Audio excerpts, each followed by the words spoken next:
today you're joining us to talk about alcohol addiction as well as your journey. So do me a favor, when it comes to this type of recovery process, because I know a number of people go through it. How was your journey and how was your story with alcohol? So I'll tell you a little bit about my story. And I really put myself into a different box. I thought because I wasn't drinking every day, I was not physically dependent on alcohol. I actually really enjoyed some of the weeks, well, weekends I drink a lot. The weeks where I wasn't drinking. So I think, and this was prior to 2022. And there really wasn't this huge sober space like they have now. I thought it was AA or nothing. And I just didn't really relate to AA. And although there's nothing fundamentally wrong with AA, but I was like, I don't want to call myself an alcoholic. I don't think I'm that bad. And so by kind of having this narrow view of what it meant to remove alcohol, it took me a long time to get here. My story is really when in my 30s, I started noticing some really negative effects of drinking. One is I actually had a whole summer where I blacked out a bunch. So I blacked out a bunch and I would do some really mean things when I would drink.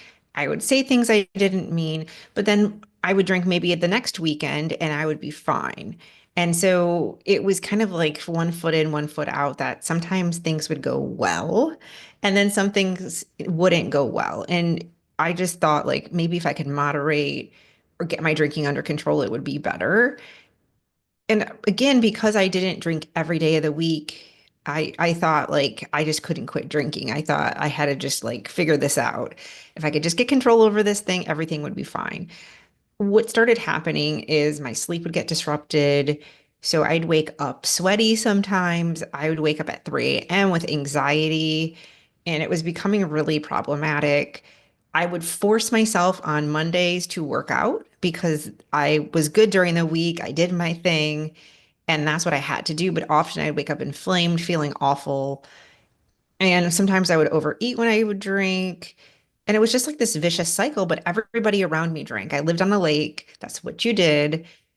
Like there were definitely some really embarrassing times. That's why I said when I say like I didn't view myself as an alcoholic, I don't think you have to view yourself as an alcoholic. You can if that feels good to you. But I think if alcohol is causing a problem, it's causing a problem. It's just that black and white.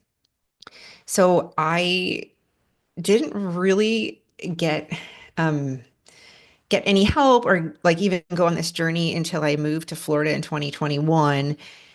And prior to actually stopping alcohol, I had moments where I was really emotional when I drank. It was just really embarrassing. And I thought, okay, I have to try to stop drinking. I didn't know what I was going to do. I didn't know exactly how I was going to do it. But in 2022, I was like, I'm going to stop drinking. My birthday is actually on January 10th. I was 39 at the time. And so I made sure after my birthday, because I wanted to drink one more last time, I was going to try to stop drinking. So I embarked on this journey of removing alcohol. I listened to this Audible, This Naked Mind by Annie Grace. And I remember being flabbergasted by how bad alcohol was for you, not just your health, but like in all aspects. And so it was really an interesting book to read about. So I would definitely recommend that book to everybody because it's not a book where you have to be sober or not sober. It doesn't matter. It's just a lot of good information. But before I go on, I want to kind of stop and see if you have any questions. I don't want to just go on and on because but I'll talk a little bit about how I ended up staying sober here in a few minutes. No, I think that's a beautiful explanation. And remember, they're here to listen to you. They're not here to listen to me, right? But I think what happens to a lot of people, like I have a former friend and he struggles with alcohol or he struggled with alcohol and he was, drinking and driving. There's times where we'd find him, like we'd go, let's say, to the bar and we would lose track of him. And then we'd find him unconscious in the bushes somewhere. And I know for me on the outside looking in, because I didn't have the struggle, a part of me felt that I was enabling in a way just because I was saying, okay, let's go here where I knew there was alcohol. Let's go where I know there's alcohol. Even though I didn't know the extent of his struggles, I just knew that there was a struggle. For you, when you were drinking, as you mentioned, you know what, you lived on the lake and that's what people did. Did you find looking back Mhm. that there was people enabling the type of behavior that you're engaging in? I think in our culture, it's enabling. There's a lot of glamorization and social expectations of drinking. Like we should pop bottles, right? We like open champagne and we're all like, woo. But yet, if you can't handle your alcohol, you have a problem, right? So it's like this, you can't win. But I don't know if people were necessarily always enabling me. I think it was just the culture. So like I think that if I look back at other people that maybe I could say that they probably had a drinking problem or and I don't want to say a drinking problem, um, but their relationship with alcohol wasn't going well. Because I mean, I don't know everyone's extent, but I do think I think we do enable people, but not sometimes purposefully. I think it's a hard fine line because I think a lot of us do know people in our lives that are suffering with alcohol or drug addiction or ourselves. I mean, it's really prevalent, and I think it's really hard because what you're saying too is that potentially, yeah, we might be enabling, but like even if we weren't enabling, would this person still be drinking?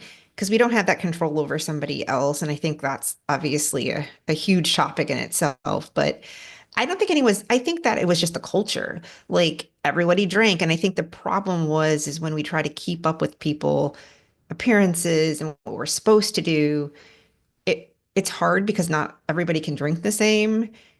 Not everybody, you know, but again, what you're saying too is that you might have been binge drinking too. That's what we were doing. We were binge drinking. So it was like, I don't know if people were necessarily enabling, but we were all doing unhealthy drinking at the end of the day. Binge drinking is not healthy.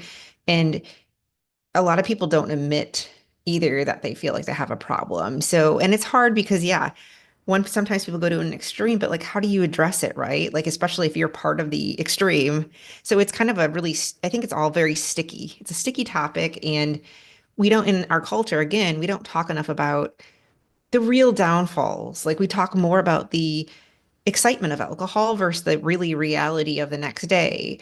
Or your friend gets in a bush and everyone's laughing, but really it's like sad as hell, right? Like, it's sad. It is, it is. It's like, because you get this visual, right? And when you stop, and forgive me for those who are watching, when you see the visual, it is funny in a way, right? Because no one is passed out in a good looking way. You know, like no one's passed out in like a GQ model pose, right? It's usually you're at your ugliest, it's usually at your messiest.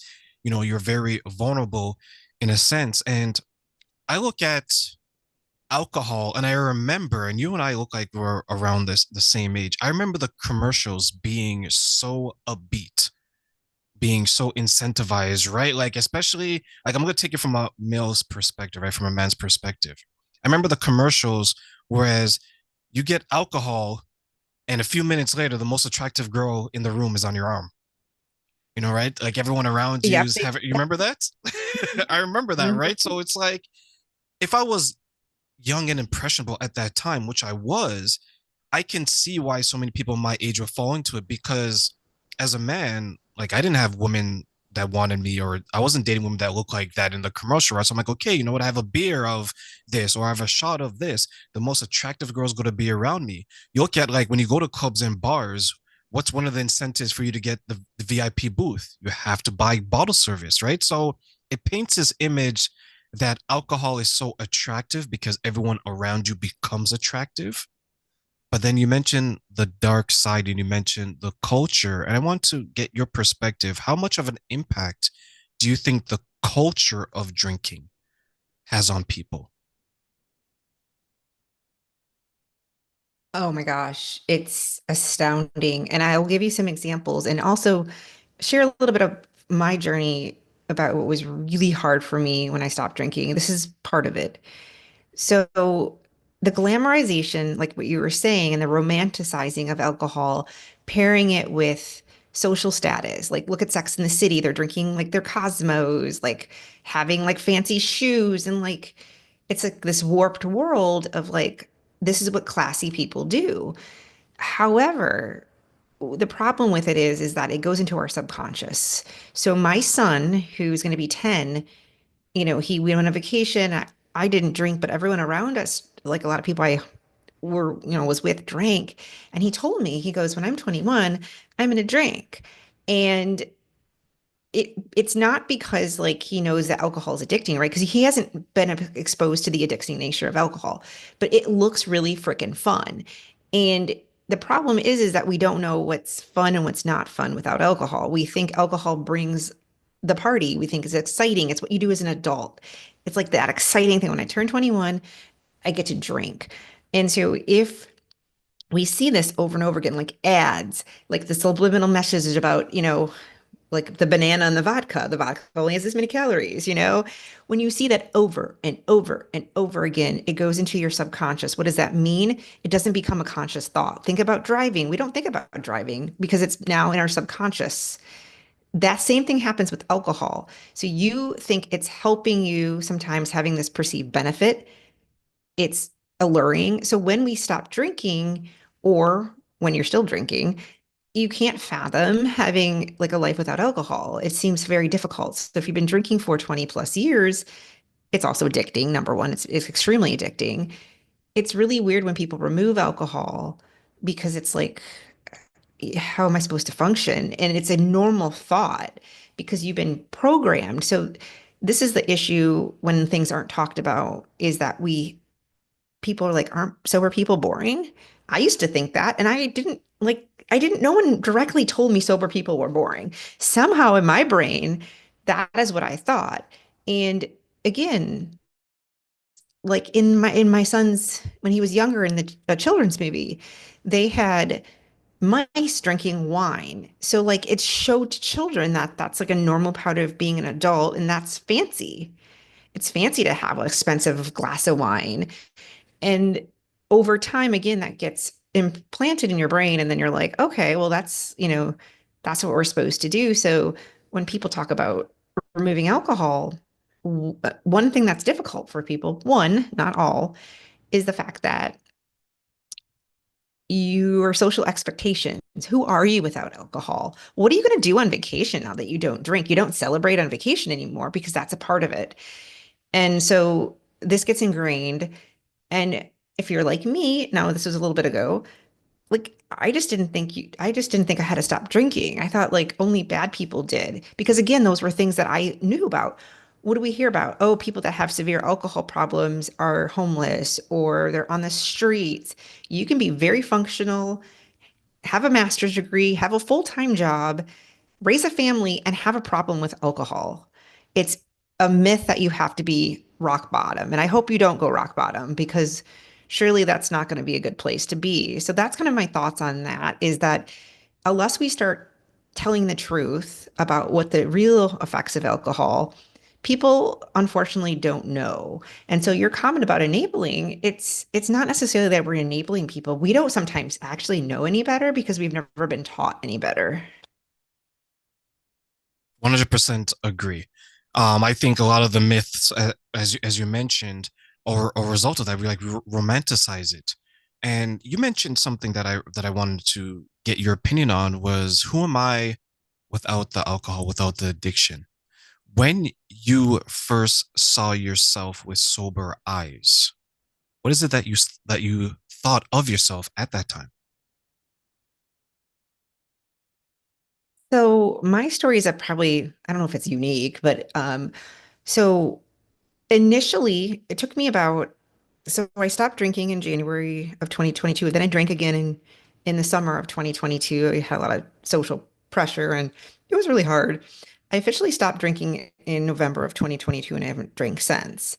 For me, it was like kind of this roller coaster of who am I? Yes. And I can tell you, over 2 years later, it's not only possible, but it's a better life.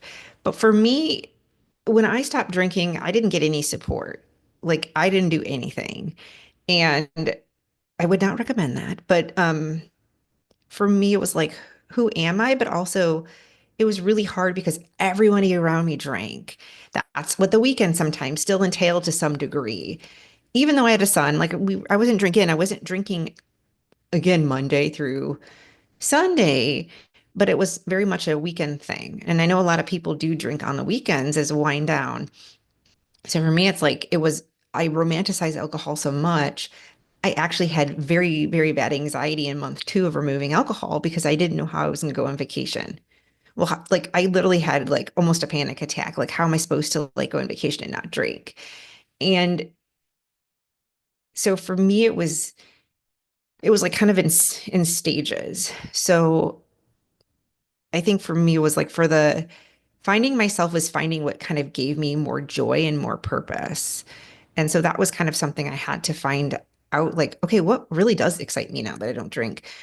It's not that my life was miserable, but like we can get into the mundane of our job, of our life, and just kind of do the routine. And we don't really examine, like, is this kind of what I want? Am I with the person I want to be? Because the other thing will happen is your relationships, whether it's with your friends or your romantic partner, um, perhaps can get better, or they end up falling away because alcohol was the glue to your relationships. And so with finding yourself, you're going to find that you're going to find more purpose. And that's just what I believe. I think alcohol brings like a lack of clarity. It's very hard to figure out things when you're numbing out or jumping to alcohol for excitement, right? We don't just drink to numb out. We drink because our life's not maybe as exciting as we think it is. Maybe we're not happy in our jobs and it's very easy to not change your life, right? It's easier just to kind of go back to the comfort zone. So part of my journey was getting out of my comfort zone and doing things that were really hard and finding what actually brought me joy. So in 2023, I was like, I want to figure out more purpose. And I did join a program in January of 2023. It was a program, not like AA, but it was online. And it helped me solidify and keep like repeating the myths of alcohol, the glamorization, because that took me a long time to rewire my brain. So it took me a substantial amount of time to do that. And then through that process and through trying to figuring out, okay, what do I want to do now that I'm not drinking to think about? And I literally put the intention out like, okay, universe, I want to like find more purpose. And so since then, I've written two children's books and published them. And I'm going to stop there, but part of this is finding what lights you up. And then at the same time, also finding out what's holding you back. And that can be difficult because when you have certain things that you've not addressed, it's kind of you have to deal with some of your emotions that you probably haven't really explored in a long time because you didn't know they were even there. So let me ask you, when you were on your journey to being sober, and as you mentioned, people around you were drinking, people around you were remaining the same essentially, right? But you were the one changing.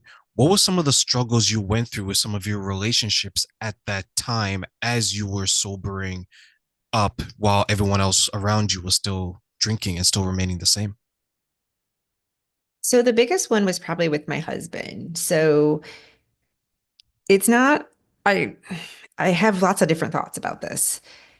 One is we can't fundamentally change another person.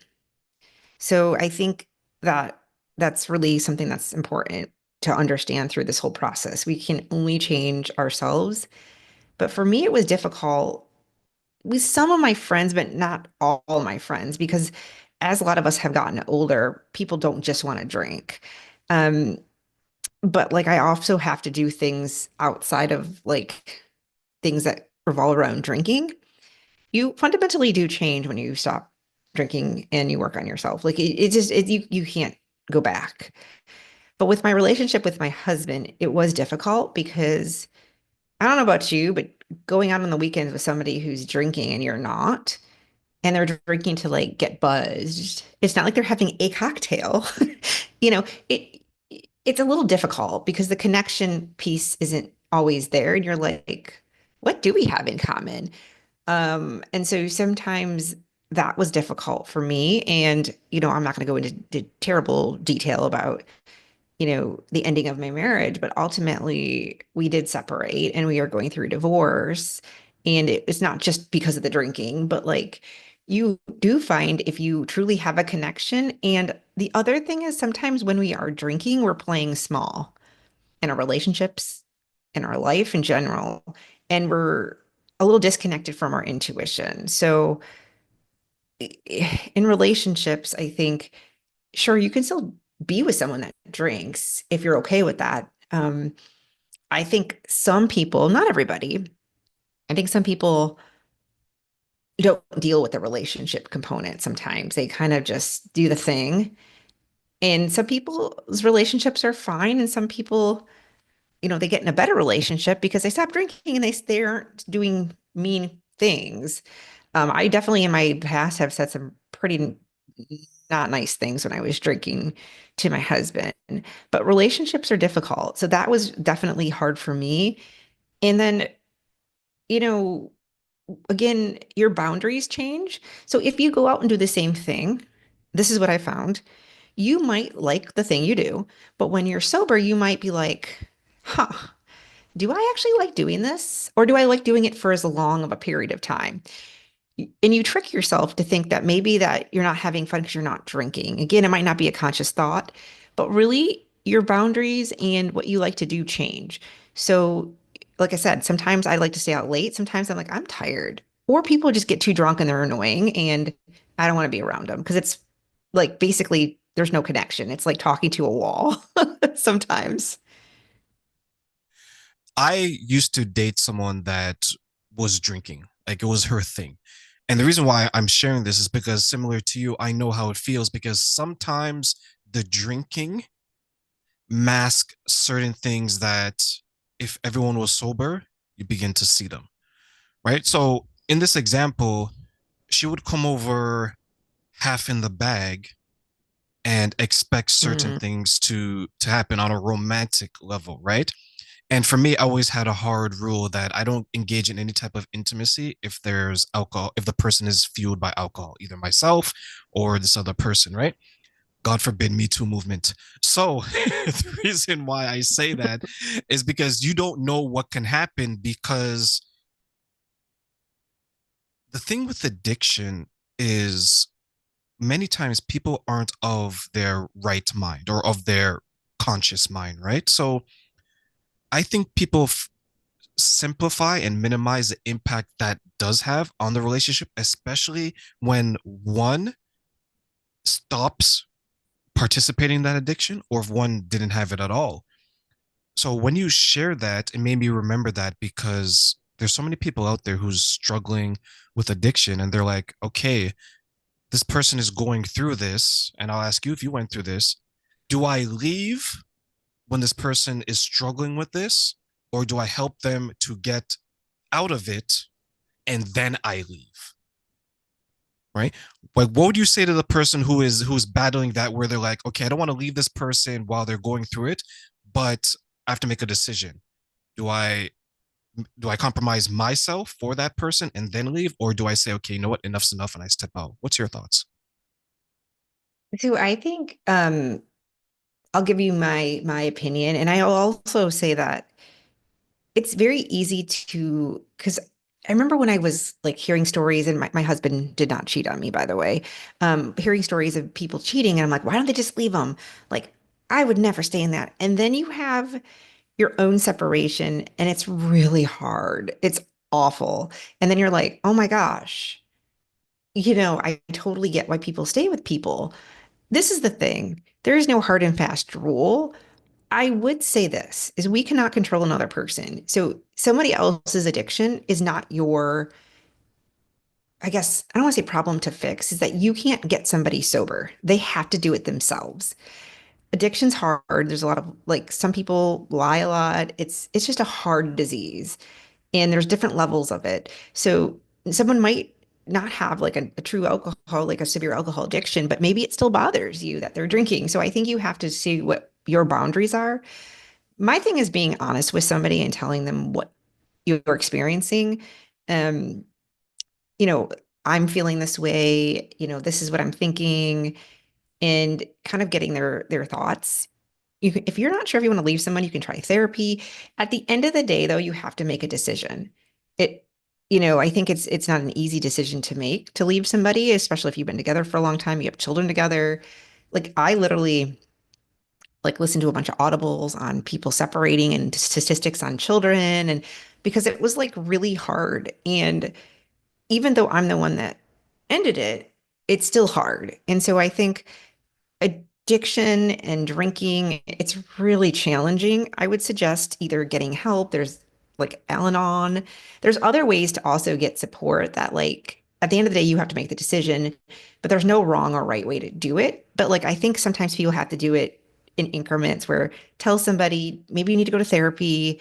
Like you gave it your all. Like there's only so much you can do. A relationship's 50-50. If somebody, you know, again, not everybody has severe alcohol use disorder, but like you have to understand your boundaries and what makes you happy.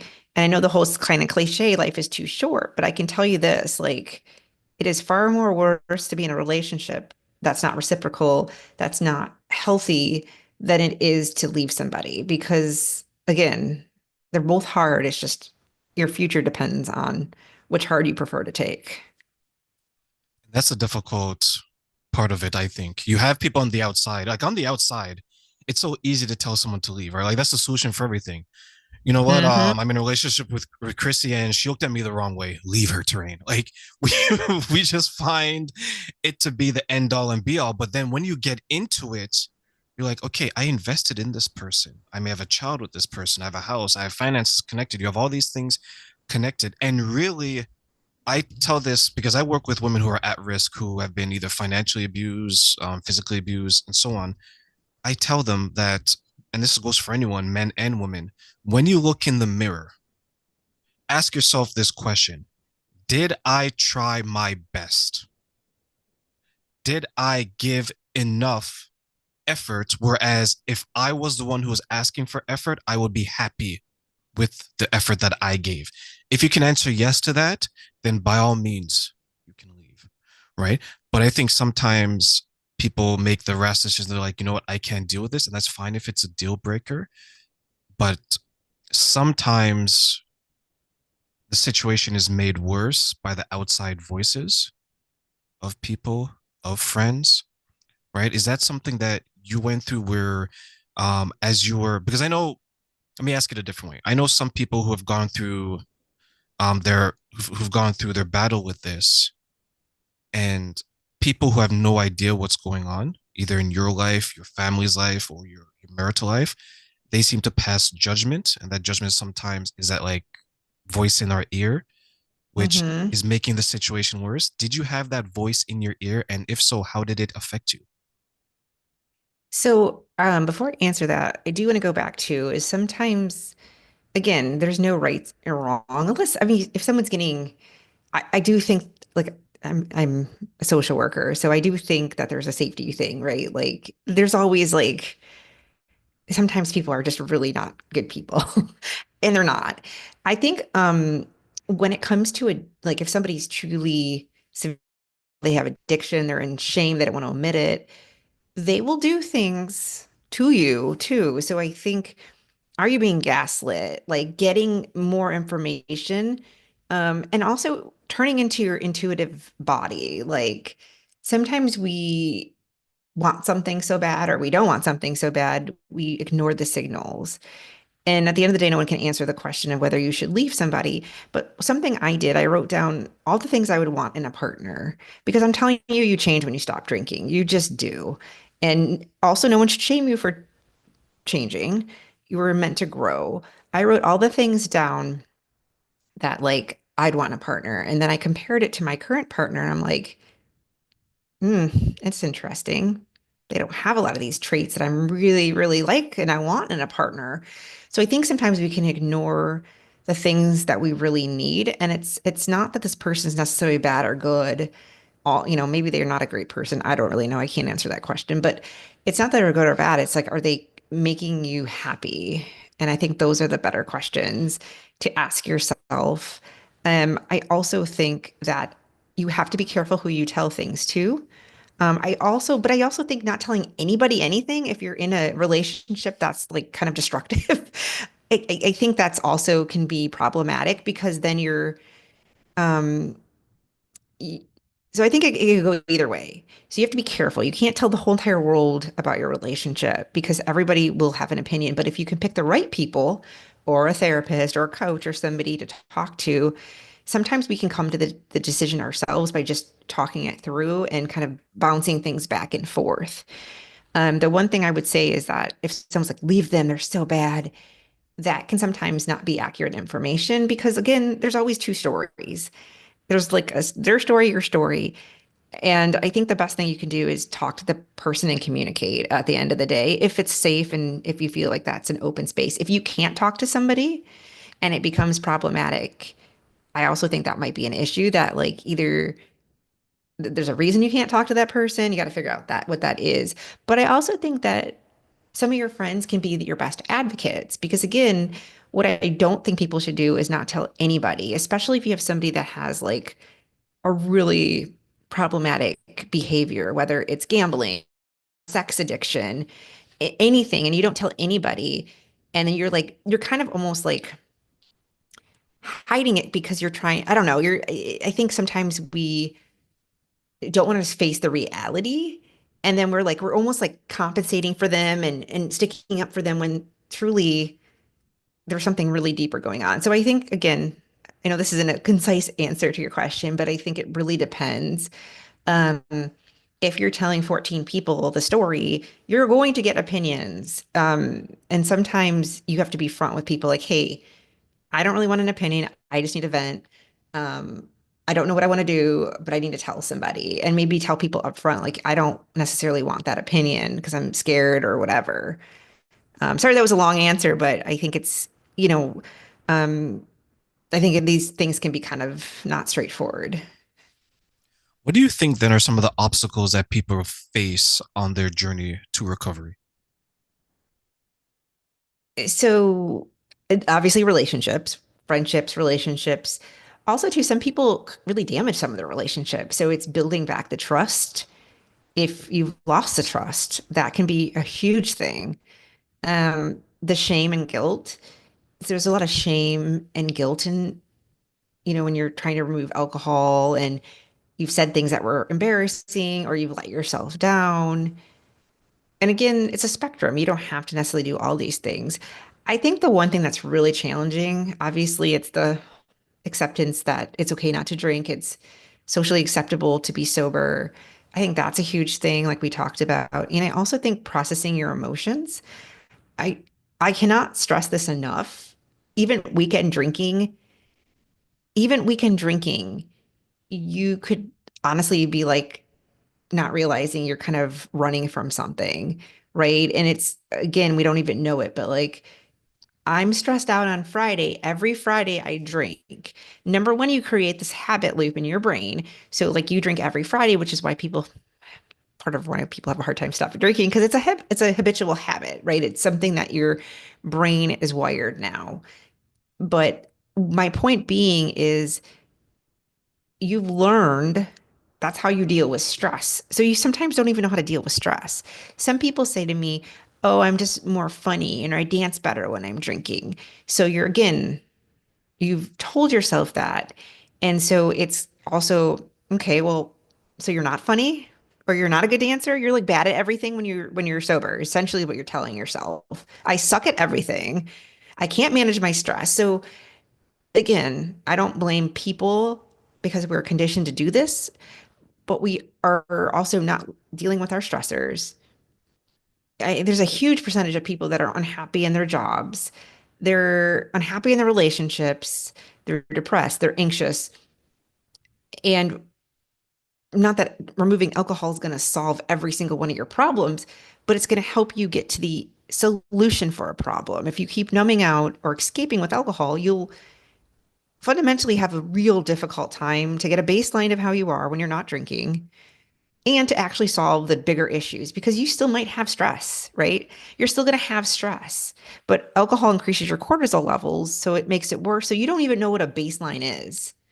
And so a lot of times people find that when they stop drinking, it's really uncomfortable because they have so many emotions and they've really repressed a lot of them. So that's probably a huge component of sobriety. And sometimes people are like, I thought sobriety was better. And I'm like, it's not the removing of alcohol, it's the fact that you have to work on your actual emotional state that's really challenging. I look at addiction after you explained it as when you're struggling with it, you're digging this hole. You just don't know you're digging, right? You're going lower and lower. It seems like fun. There's mud everywhere, something to do. And then once you come off of it, that's where you wake up and you're like, oh crap, Chrissy, I'm in the hole. I'm dirty. I'm in this mud, right? It's like this awakening. And when I was looking at like some of the numbers, I had an idea that alcohol related addiction impacts women differently than men. But in a lot of ways, there's like a vast difference, right? Like there's, um, for example, because in general women weigh less, like they're could get drunk more quickly than men, right? It stays in Yeah. the water in their blood more, right? Because of the weight as well. And also there's also the dangerous side, right? That something can happen to women in certain situations that's more likely to happen to them than to men. Because as you mentioned, right, if a man and a woman black out, there's certain things that could happen that's more likely to happen to a woman versus a man, and vice versa. The women that you work with and the break free from alcohol webinars and all this information, all the work that you do, what's maybe a few things that they still struggle with even after you're working with them, or more importantly while you're working with them? What's something that seems to come up time and time again in these sessions with them? Um, I'm gonna go back real quick to talk about the missing. I feel like I'm missing out when I'm not drinking. It's a huge thing for people. And then the other part is emotions, and I want to say the healing stuff. So like I'm gonna take this a little bit deep. I worked with one woman who was like, I felt really unmotivated this weekend. And keep in mind, you'll understand this, the flight, fight, freeze, fawn. So these are trauma responses. You don't have to have like severe trauma. A lot of times people have little T traumas and they don't realize some people just really take those into their body differently. And so what happened was is her mom was a huge drinker growing up. She had a kind of a tumultuous relationship with her mother. Her mother made a comment about seeing her daughter, and that triggered her. She didn't realize it. And in the past, she would drink and go on her merry way and not even know this was happening. But she got triggered and it caused the not fawn, I'm sorry, the freeze mode. So she basically it's not that like she's lazy. It's literally her body like was like freezing because she was feeling that trauma response and didn't know how to process it. So when I met with her and I kind of explained, I think this is what's going on. I think this is what is happening. And in the past, you would have drank and you didn't even know what was going on, right? You didn't have access to that awareness. With that awareness, and then she did some breath work, she got out of it. And so this is the deeper work because when we remove alcohol, we still have the traumas maybe. And again, we don't need to be held captive by them, but we have to have awareness of the things that are going on. People have a lot of limiting beliefs. So, for example, a lot of the people I work with, I can't do that, or I really want to do this, but, and they don't do it. And so they're not actually fulfilling potentially their purpose on this planet, the things that bring them real joy, and the things that are going to help them stay sober. Even though it's hard, those are the things that are going to make them happy. So these are the things that happen when we stop drinking. And these are the bigger things people need to work on. It's, if you've been drinking for multiple years, it's not that drinking brought every trauma, right? Like it didn't bring her trauma, but it masked her healing process and her getting to a next level in her life so she could understand, oh, I'm not a victim anymore. I'm not a little girl anymore. I'm an adult and I choose to if I want to let my mother in, but if I'm feeling this way, I need to know kind of what's going on. And same with limiting beliefs. We had our limiting beliefs usually when we're a child, somewhere along the way. I had quite a few and didn't know they were going on because I never really pursued bigger things in my life. Yes, I have a master's degree and I did the thing, but like when it came to certain things that I thought were hard, I would quit them because I didn't want to fail.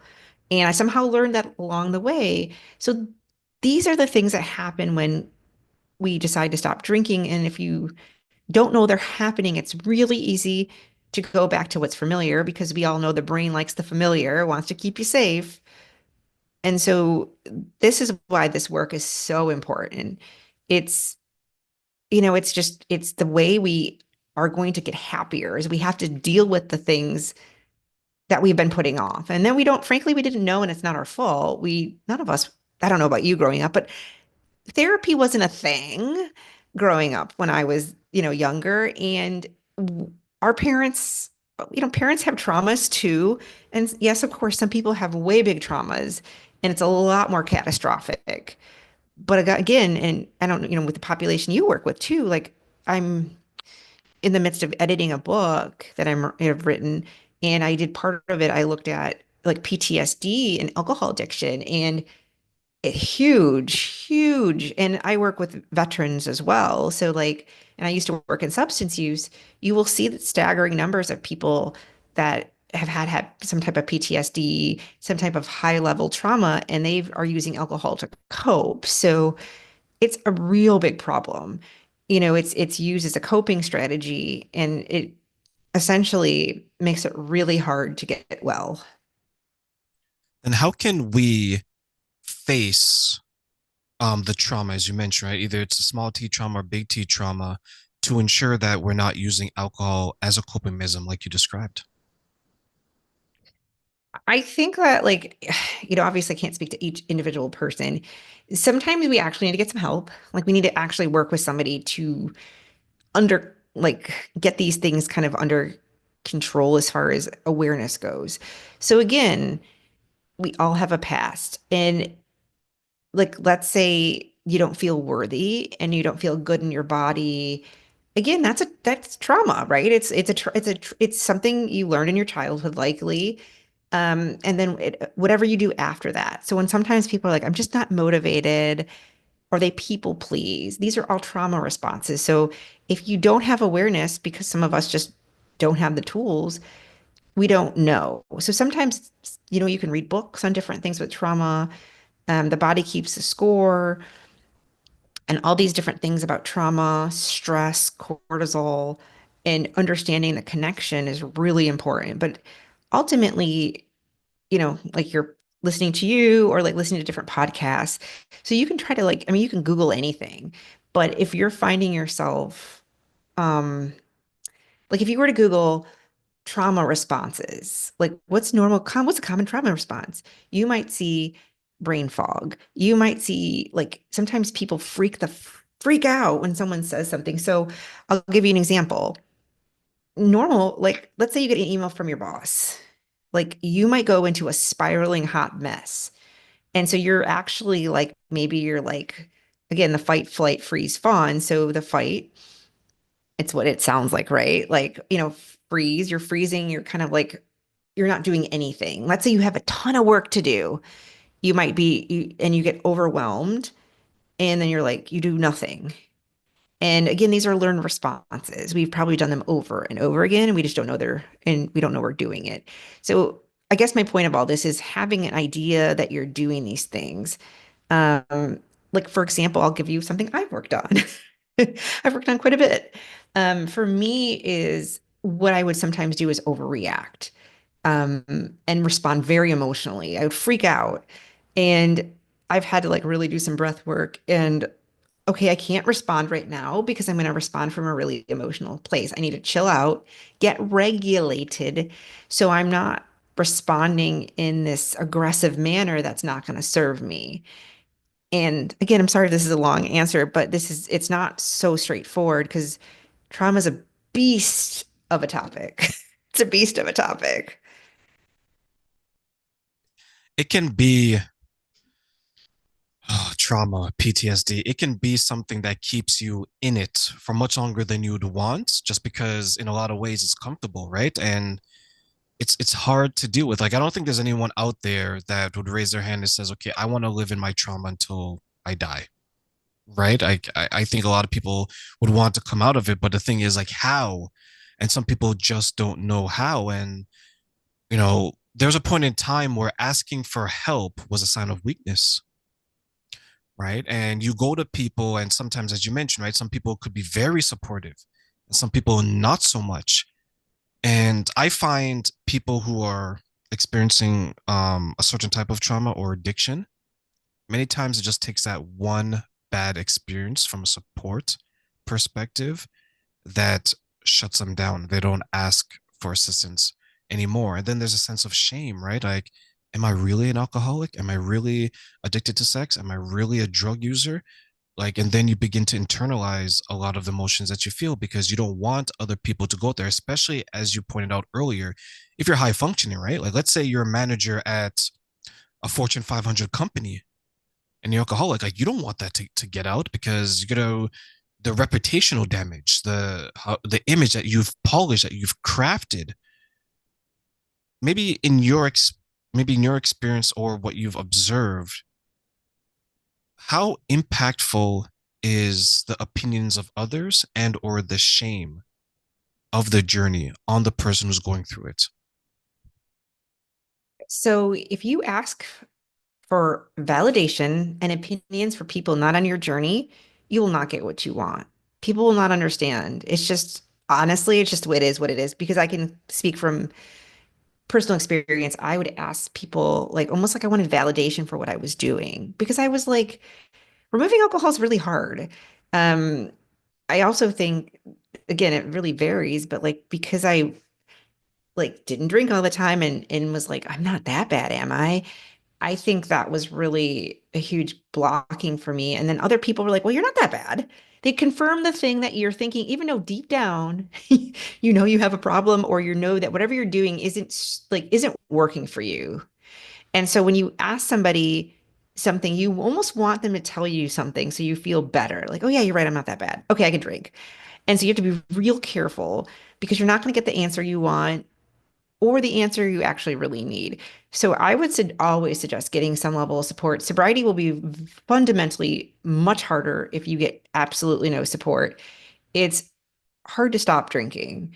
And if you're asking people who are drinking if you should be not drinking, unless you have a severe problem and they're like, "Oh my God, you got to stop drinking," they still might not totally support you because addiction's hairy. People don't understand it. And I've talked to people that were, I mean, when I say rock bottom, they were rock bottom and they've got themselves up, but they didn't do it alone. And, I think if you do have, and again, I'm from the world of like therapy, so it's like mild, moderate, and severe. And you can be what's called a gray area drinker, where you're not drinking, but you're not in the severe zone. And these people, probably I put myself in this, these people, it can be more like it's a little bit harder sometimes because it's like, well, I'm not that bad.